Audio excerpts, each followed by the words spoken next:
అస్సలాముఅలైకుం.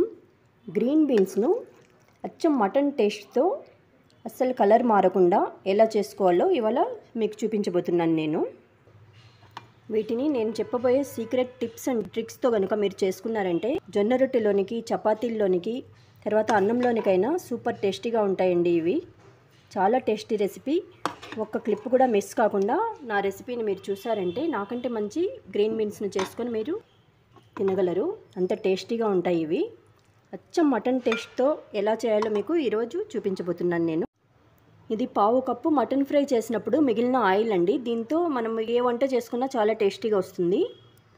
దీంతో ఈరోజు నేను బీన్స్ కూర చేయబోతున్నాను. ఇవి 1/2 కిలో బీన్స్, 1 కప్పు ఆనియన్స్, 1 కట్ట ఏమో మెంతాకు, 1 tablespoon ginger garlic paste. ఇప్పుడు మనము ఈ ఆయిల్లోనికి జింజర్ గార్లిక్ పేస్ట్, మెంతి కూర వేసి బాగా గోల్డెన్ బ్రౌన్ కలర్లోనికి ఫ్రై చేసుకోవాలి. ఇక్కడ నేను మెంతి కూరను, జింజర్ గార్లిక్ పేస్ట్ను గోల్డెన్ బ్రౌన్ కలర్లోనికి ఫ్రై చేసేసానండి. ఇప్పుడు ఇందులోనికి 1 కప్ ఆనియన్స్ను వేసి ఒక 2 మినిట్స్ ట్రాన్స్పరెంట్ అయ్యేంత వరకు ఫ్రై చేసుకోవాలి.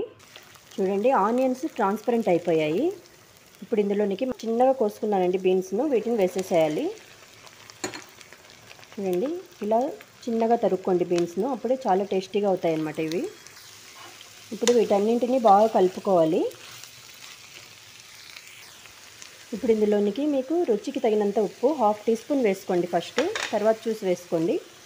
1/2 టీ స్పూను పసుపు, 1 టీ స్పూన్ ధనియాల పొడి, 1 టీ స్పూన్ ఏమో రెడ్ చిల్లీ పౌడర్ అండి. ఇవన్నీ వేసి మనము వీటిని బాగా కలుపుకోవాలి. ఇప్పుడు నేను హై ఫ్లేమ్లోనే పెట్టాను దీన్ని, ఎందుకంటే కొద్దిగా నీళ్ళు వచ్చిన తర్వాత మనము లో ఫ్లేమ్లోకి మార్చుకుందాము.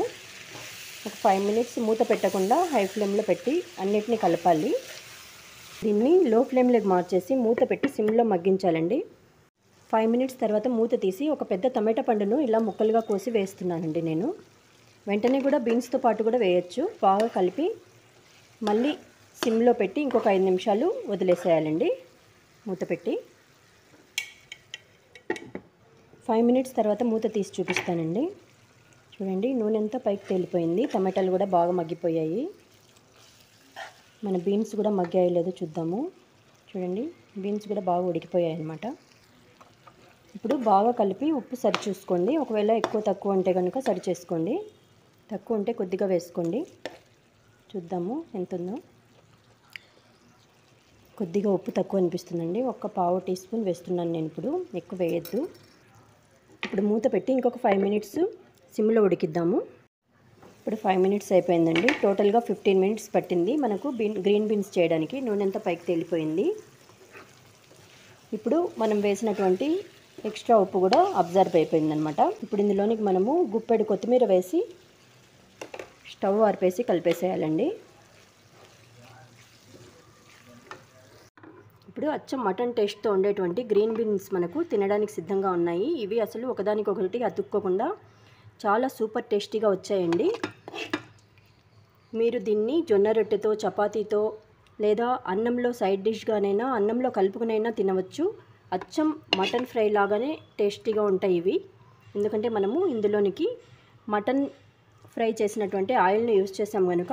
ఈ గ్రీన్ బీన్స్ను మీరు ఒకసారి నేను చెప్పిన స్టైల్లో చేసుకొని తిని మీకు ఎలా వచ్చాయో నాకు తప్పకుండా కామెంట్ సెక్షన్లో చెప్పండి.